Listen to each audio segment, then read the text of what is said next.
Hey guys, this is Nirpam from Blue Water Photo and the Underwater Photography Guide. I'm here today with the Nauticam Sony A1 and Sony A7S III underwater housing. We have them in stock now at Blue Water Photo, so I thought I'd tell you a little bit more about the housing. And I've also reviewed both cameras. I like the Sony A1 as Sony's best all-around camera, and it's their best photo camera by far. And then the Sony A7S III, in my opinion, is still their best underwater video system. So I have both of those reviewed. I'll leave them in the description below, so check out those reviews. I have some settings articles as well that I'll put down there. And if you guys have any questions at all about either camera, drop them in the comments or reach out to us at sales@bluewaterphotostore.com. We'd be happy to help you out. So moving on to the housing, the Nauticam housing is currently the only anodized aluminum option for the Sony A1 available. There are a few more options for the Sony A7S III, but it's an excellent housing for both cameras. What makes it so exciting is that you can buy two bodies and put them both in the same housing. You will need to get an additional kit to adapt this housing for the Sony A7S III, but overall, I'm really excited that you have the option to save quite a bit of money and not have to buy two housings for two of the best Sony systems. So having both bodies in this one housing is really the ultimate Sony system for underwater photography and video. Now let's move on to the housing controls. The controls on this housing are compatible with all the controls on the camera, save one feature that I noticed. So basically there are 3 dials on the camera for aperture, ISO, and shutter speed. Now the D-pad dial unfortunately does not work on this housing, but it does have the full D-pad control. So you can hit the buttons, you just can't move the dial. That's not a huge deal. All I do is I use the ISO button or the FN button to go to my ISO and change the ISO, and I reserve the back dial and the front dial for the aperture and shutter speed. Now speaking of these dials, they're both very close to the housing handles, so it makes it really easy to change your aperture and shutter speed just by using your fingers.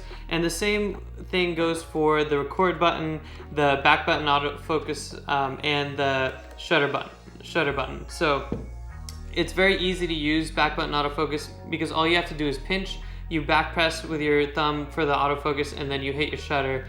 And all of that can be done while you're holding onto the handle, which makes it really nice and just easy to use in any situation. Now there are a couple pretty cool features that this housing has. The most notable one is the joystick compatibility on the back here. So I really do like how you can move the autofocus points around with this D-pad on the back. It feels really nice, it's soft and easy to push and move around. And I just am really pleased that you can move your autofocus points in a pinch very quickly. Even though the autofocus tracking works great on the camera, it's always nice to be able to recompose, especially if you decide to shoot single autofocus. Along with that, the autofocus mode drive is also compatible on this housing, so you can switch between manual autofocus, single autofocus, and continuous autofocus inside the housing itself. It's a very weird drive, and unfortunately you can't change your autofocus mode inside the camera itself. You have to use the drive, but Nauticam has it compatible along with the new drive on the left side. So if you put your A7S III in this housing, this drive is not necessary, but you can actually use the drive dial to choose how fast you're shooting when you're shooting in burst modes, which really comes into play, especially if you do decide to use electronic shutter. You can be shooting really quickly and you might need to change between shooting 30 frames a second back down to single frames if your subjects change. When it comes to bulkheads for customization, there is an M14 bulkhead and an M24 bulkhead. I do not see an M16 bulkhead on this housing, so if you do want a vacuum valve, you'll need to put it on your M14. And then the M24 bulkhead is great for adding an external monitor like the Atomos Ninja 5. If you want to shoot 16-bit RAW externally, you'll need to use that bulkhead. Now there is also an adapter, so you can adapt this M24 to an M16 if you want to use an HDMI 1.4 cable instead of an HDMI 2.0. But if you're going to use an HDMI 2.0, you'll need that M24, and it's pretty simple to use. Reach out to us if you have any questions about that connection, setting up an external monitor. We've got lots of experience on that, and we'd be happy to help you. Now, when it comes to syncing your strobes, you can use this M14 bulkhead to adapt a sync cord to your strobes, or you can use these fiber optic ports. So you will need a flash trigger if you're going to be using the fiber optic ports, and make sure you get that with your housing. And then the fiber optic cables go right over the ports and they connect directly into your strobes. The nice thing about having these fiber optic ports is that your housing is not going to be prone to flooding. There's not any type of flooding that can happen in the cable. It's all in the water, it's all external, and it's just a little bit safer than using sync cords. But if you do want to use sync cords, you can definitely do that. One of the cool things that we've been able to do recently, especially at Blue Water, is we have been working with Ike-Light, so you can use Ike-Light TTL and strobes on Nauticam housings, and you can do that through the M14 port, so that's another accessory option if you want to do that. Now, if you don't want to have a big external monitor over the top of the housing and you need something to help you with your vision, maybe your vision's not as good as it used to be, on the back you can put a magnified viewfinder right here, and that magnified viewfinder will let you see the view through the electronic viewfinder on the A1, which is really excellent and one of the best on the market when it comes to the resolution of that electronic viewfinder. Another thing that I really like about electronic viewfinders is that when you're shooting photos and you're looking through that magnified viewfinder, you can press the play button, you can see all your photos in playback, you can see all your settings, you can do the whole dive without taking your eye off the magnified viewfinder, and that, depending on your dive style, that can be a really nice thing. Now let's talk a little bit about housing safety. So this housing is very safe. It's built with a built-in moisture alarm. Oop, that's not the moisture alarm. Here's the moisture alarm.